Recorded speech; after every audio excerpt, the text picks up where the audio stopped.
మిమ్మల్ని like అడగట్లా, subscribe అడగట్లా, ఒకే ఒక్క comment. Bharat మాతాకి జై. గుండెల మీద చేసుకుని ఒక కామెంట్ ఇవ్వండి, నాకు కొండంత బలాన్ని ఇస్తుంది మీరు ఇచ్చే కామెంట్ అని గుర్తుపెట్టుకోండి. సో దయచేసి ఒక్క కామెంట్ ఇచ్చేసి వీడియో చూడడం కంటిన్యూ చేయండి. 1000 కామెంట్స్ టార్గెట్ నాకైనా, మా టీంకైనా, నేనైనా, మా ఎడిటింగ్ చేసే కుర్రాళ్ళైనా ఎంత సంతోషపడతారో మీరు ఇచ్చే ఒక్క కామెంట్ కదా అనుకోకండి. చాలా సంతోషం మాకు. భారత్ మాతాకి జై. ఒక కామెంట్ ఇచ్చేసి వీడియో చూడడం కంటిన్యూ చేయండి. ఊహించినట్టుగానే దక్షిణ అమెరికన్ దేశమైనటువంటి వెనిజులా మీద అమెరికా దాడి చేస్తుందన్నటువంటి విషయం ముందు నుంచే ఊహించారు. చాలామంది అనుకుంటూనే ఉన్నారు. సెప్టెంబర్లో వెనిజులా నుంచి మాదక ద్రవ్యాలు తీసుకొస్తున్నటువంటి పడవల్ని సముద్రంలోనే వైమానిక దాడుల ద్వారా ధ్వంసం చేయడం జరిగింది. అంతకు ముందే వెనిజులా తీర ప్రాంతంలో ఉన్నటువంటి కోస్టారికా కావచ్చు, కొన్ని ప్రాంతాలు వర్జిన్ ఐలాండ్స్ కావచ్చు, ఇక్కడ అమెరికన్ ఐలాండ్ ప్లేసెస్ ఉన్నాయి. స్పెషల్ ఎక్సర్సైజ్ నిర్వహించడం జరిగింది. ఈ ఎక్సర్సైజ్ అన్నీ కూడాను వెనిజులా మీద అమెరికా దాడి చేయబోతోంది అనేది స్పష్టమైనటువంటి సంకేతాలు ఇచ్చేశారు ముందే. సో అక్కడ పాలకుడుగా ఉన్నటువంటి కొన్ని గంటల క్రితం ఉన్నట్టు మదురో, ఈ ట్రంప్కి మధ్య అనేక సార్లు మాటల యుద్ధం జరిగింది. డ్రగ్ సరఫరా చేసేటువంటి విషయంలో వెనిజులా నుంచి కొకెయిన్ అమెరికాలోకి సరఫరా అవుతున్నాయి. అమెరికా దానికి బానిసలు అవుతున్నారు అన్నారు. సో అయితే చమురు రిజర్వ్స్ మెయిన్ అంటున్నారు. వెనిజులా ఇప్పటికీ కూడా చమురు ఉత్పత్తి చేయదు. 5 లక్షల బ్యారెల్స్ మాత్రమే ప్రతిరోజు ఉత్పాదన చేస్తుంది. చాలా తక్కువ మిగతా చమురు ఉత్పత్తి చేసేటువంటి దేశాలతో పోలిస్తే. అయినా కూడా చమురు రిజర్వ్స్ చాలా పెద్ద మొత్తంలో ఇక్కడ ఉన్నాయి కాబట్టి అవన్నీ మావి అని అమెరికా చెప్తుంది. ఏదో ఒకరోజు వెనిజులా మీద అమెరికా సైనిక చర్యకి పాల్పడుతుంది అన్నది ఊహించినటువంటి అంశమే. ఊహించనిది ఏంటంటే ఈ దాడి జరిగినటువంటి విధానం. కొద్ది రోజుల క్రితమే ప్రతిపక్ష నేత అయినటువంటి మరియా కొరీనా మచాడోకి నోబెల్ బహుమతి ఇవ్వడం, మదురో యొక్క బద్ధ వ్యతిరేకికి శాంతి బహుమతిని ఇచ్చారు. ఇదంతా కూడా మొత్తం మీద ప్రపంచవ్యాప్తంగా ఈ వెనిజులా పాలకుడైనటువంటి మదురోని ఐసోలేట్ చేసేటువంటి ప్రయత్నంలో భాగంగా ఇందుకు జరిగిందని చెప్తారు. దాడి జరగడం అనేది ఊహించింది, కానీ దాడి జరిగిన విధానం అనూహ్యంగా ఉంది. చాలామంది ఎవరు ఊహించలేదు, ఈ తరహా దాడి జరుగుతుందని ఎవరు ఊహించలేదు. అమెరికాకు సంబంధించినటువంటి హెలికాప్టర్స్ వచ్చాయి, స్పష్టమైనటువంటి లక్ష్యాలను ఎంపిక చేసుకున్నాయి, అక్కడ మాత్రమే దాడి చేశాయి. విమానాల్లో జనాలు దిగి సైనికులు మదురో అతని భార్య వీళ్ళిద్దరినీ కూడాను వాళ్ళ కంట్రోల్లోకి తీసుకుని విమానంలో ఎక్కించుకుని తీసుకెళ్ళిపోయారు. కిడ్నాప్ చేసి తీసుకెళ్ళిపోయినటువంటి పని చేశారు. ఇది దాదాపు ఇది కిడ్నాప్. అంతర్జాతీయ సూత్రాలన్నిటికీ, నియమాలు, న్యాయ సూత్రాలు అన్నిటికీ విరుద్ధంగా ఒక దేశపు సార్వభౌమత్వాన్ని సవాల్ చేస్తూ లోపలికి వచ్చి ఒక దేశాధినేతను కిడ్నాప్ తీసుకెళ్ళిపోవడం అనేది ప్రపంచ చరిత్రలో ఇటువంటి సంఘటనలు అయితే చాలా అరుదుగా జరుగుతుంది. ఇటువంటి జరిగినట్టు కూడా నాకు ఎక్కడ జరిగినట్టు తెలియదు. సో ఈ ఆపరేషన్ని మనం ఒకసారి అబ్జర్వ్ చేస్తే, పాకిస్తాన్లో ఒసామా బిన్ లాడన్ని అమెరికన్ సీహాక్స్ తీసుకెళ్ళినటువంటి పద్ధతికి దీనికి చాలా పోలికలు కనిపిస్తున్నాయి నాకైతే. ఒకటి, పాకిస్తాన్ యొక్క అధికారాన్ని, ఏరియల్ స్పేస్ ఏదైతుందో ఆ స్పేస్లోకి చొచ్చుకొచ్చి అతిక్రమించి చొచ్చుకొచ్చారు. లోపలికి వచ్చిన తర్వాత దిగి ఒసామా బిన్ లాడన్ని విమానం ఎక్కించుకుని తీసుకుని వెళ్ళిపోయి అప్పట్లో. సరిగ్గా అదేవిధంగా వెనిజులా యొక్క సార్వభౌమ ఏరియల్ స్పేస్లోకి సవాల్ చేయడమే కాకుండా ఏరియల్ స్పేస్ని అతిక్రమించి మరీ చొచ్చుకొని వచ్చారు, తీసుకెళ్ళిపోవడం జరిగింది సతీ సమేతంగా. తేడా ఓన్లీ థింగ్ ఏంటంటే అక్కడ ఒసామా బిన్ లాడన్ని హతమార్చి సముద్రంలో అతన్ని సమాధి చేయాలన్నటువంటి లక్ష్యంతో తీసుకెళ్లారు, ఆ పని చేశారు.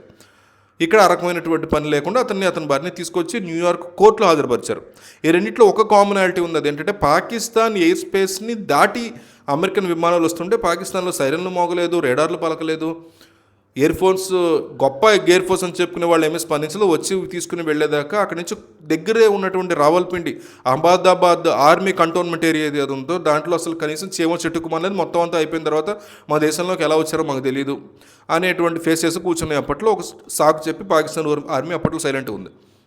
కానీ వెనిజులా దగ్గర ఎయిర్ డిఫెన్స్ సిస్టమ్స్ ఉన్నాయి, దాని ఎయిర్ ఫోర్స్ ఉంది, దాని సైన్యం ఉంది. ఇది ఏది కూడా ఏ రకమైనటువంటి చర్య తీసుకోకుండా అమెరికా ముందుగానే వెనిజులా గగనతలాన్ని అతిక్రమించి ఒక్కసారిగా వచ్చి దిగి దేశాధ్యక్షుడిని తీసుకుని వెళ్ళేదాకా దేశాధ్యక్షుడు గ్రాడ్స్ దగ్గర నుంచి రక్షణ బలగాలు కానీ డిఫెన్సివ్ కానీ ఎవరు ఏమి మాట్లాడకపోవడం అనేది, ఇదంతా ఒక అమెరికా ముందస్తుగానే అందరినీ సెట్ చేసుకుందా అనేటువంటి ప్రశ్నలు కూడా అన్ని ఏర్పాట్లు చేసుకుని డిఫెన్స్లో ఉన్న కొంతమంది వ్యక్తులతో ఒపీనియన్స్ తీసుకుని వాళ్ళు అగ్రిమెంట్ చేసుకున్న తర్వాత ఇది చేసుకుందా అనే మాట అయితే డెఫినెట్లీ వినిపిస్తుంది.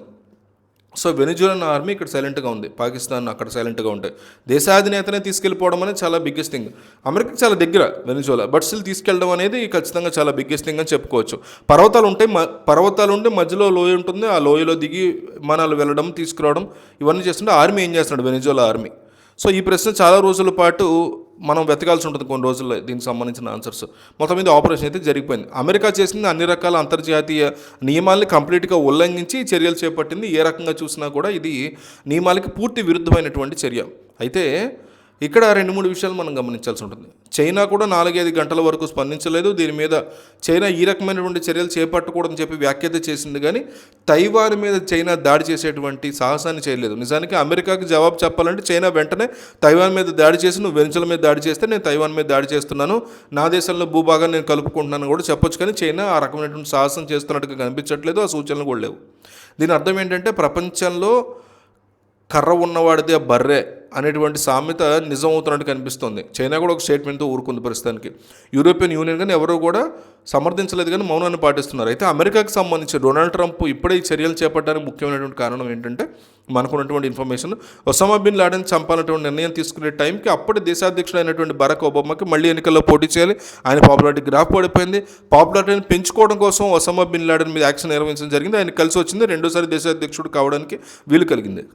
అయితే ఎప్స్టీన్ ఫైల్స్ విషయంలో ఇప్పటికే డొనాల్డ్ ట్రంప్ అప్రతిష్ట పాలయ్యి ఉన్నాడు. ఎప్స్టీన్ అనేటువంటి వ్యక్తి మహిళలను చాలా రకాలుగా లైంగికంగా వేధించినటువంటి వ్యక్తి, ఆ వ్యక్తి చాలా అత్యాచారాలు చేసినటువంటి వ్యక్తి. హాలీవుడ్లో ఆపర్చునిటీ ఇప్పిస్తానని చెప్పి మహిళలను చాలా తీవ్రంగా యవ్వనపరంగా లైంగికంగా వేధించినటువంటి వ్యక్తి. అతనికి ట్రంప్కు ఉన్నటువంటి సంబంధాలు బయటపడుతున్నాయి. ట్రంప్ యొక్క పాపులారిటీ ఆల్ టైమ్ లోకి వచ్చేసింది. ఈ సమయంలో ఈ హీరోయిక్ చర్యను చేపట్టడం అనేది డొనాల్డ్ ట్రంప్కి అత్యంత అవసరమైనటువంటి థింగ్గా చెప్తున్నా. గమనించాల్సిన విషయం ఏంటంటే, ఇటువంటి ఆపరేషన్లు చేయడం అనేది ఇది మొదటిసారి కాదు. ఇంతకుముందు 1989 ప్రాంతంలో పనామాలో అప్పుడు పాలకునైనటువంటి నొరేగాని అపహరించి తీసుకువెళ్ళి, అతను ఒక డ్రగ్ పెడ్లర్గా అతని మీద కేసు పెట్టి, నిజానికి అతను సీఏకి మిత్రుడు, కానీ తర్వాత చెడిన తర్వాత అతను జైలు శిక్ష అనుభవించి ఇప్పటికీ ఆ జైల్లో ఉన్నాడు ఆయన. సో ఈ తరహా ఆపరేషన్స్, యాంటీ మాదక ద్రవ్యాల ఆపరేషన్స్ తన ప్రయోజనాల కోసము అమెరికా చర్యలు తీసుకోవడం ఇది మొదటిసారి కాదు. అయితే ఇటువంటి దుస్సాహసాలకు పాల్పడిన అమెరికా విఫలమైనటువంటి ఉదాహరణలు కూడా ఉన్నాయి. 1980లో ఆపరేషన్ ఈగల్ క్లా అనేటువంటి పేరుతో అమెరికా ఇలాంటి ప్రయత్నాలు చేసింది. అమెరికా డెహ్రాన్లోని అమెరికా కార్యాలయంలో బందీలుగా ఉన్నటువంటి అమెరికన్స్ని విడిపించుకోవడం భారీ ఆపరేషన్ చేశారు.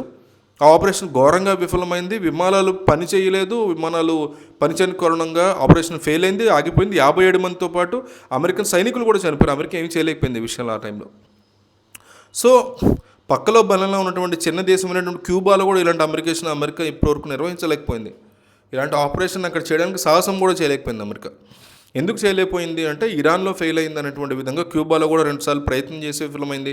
కానీ వెనిజులాలో విజయాన్ని సాధించడానికి ముఖ్య కారణం ఏంటంటే, వెనిజులాన్ ఆర్మీ ఏదో ఒక లెవెల్లో కాంప్రమైజ్ అయ్యి ఉంటుంది అనేటువంటి అనుమానాలు వ్యక్తమవుతున్నాయి. ఈ తరహా ఆపరేషన్స్ మిగతా దేశాలు చేయవు, ఎందుకంటే మిగతా దేశాల మీద అమెరికా చేసే అవకాశం ఉందనేటువంటి ప్రశ్న అయితే వస్తుంది. మన దేశంలో చేయొచ్చా లేకపోతే ఇంకొక దేశంలో చేయొచ్చా అంటే, నిజానికి అమెరికాకి ప్రజాస్వామ్యం మీద అంతే ప్రేమ ఉంటే, మధుర ఎన్నిక ఏదైతే ఉందో అందులో మోసాలు అక్రమాలు జరిగాయని భావించి దాన్ని కనుక సీరియస్గా తీసుకుంటే మొట్టమొదటి ఇలాంటి ఆపరేషన్ చేసినటువంటి దేశం పాకిస్తాన్. అమెరికా పాకిస్తాన్లో ఎటువంటి ఆపరేషన్స్ చేయట్లేదు. ప్రజల మద్దతు ఉన్నటువంటి ఇమ్రాన్ ఖాన్ని జైల్లో పెట్టించి ప్రజా మద్దతు లేనటువంటి షబాజ్ షరీఫ్ని ఎత్తున పెట్టుకున్నటువంటి పాకిస్తాన్ మీద చేయాల్సి ఉంటుంది ఇలాంటి పనులు. అందుకే నరేంద్ర మోడీ యొక్క హెల్ప్ అడుగుతుంది వెనిజులా అనే మాటలు కూడా వినిపిస్తున్నాయి.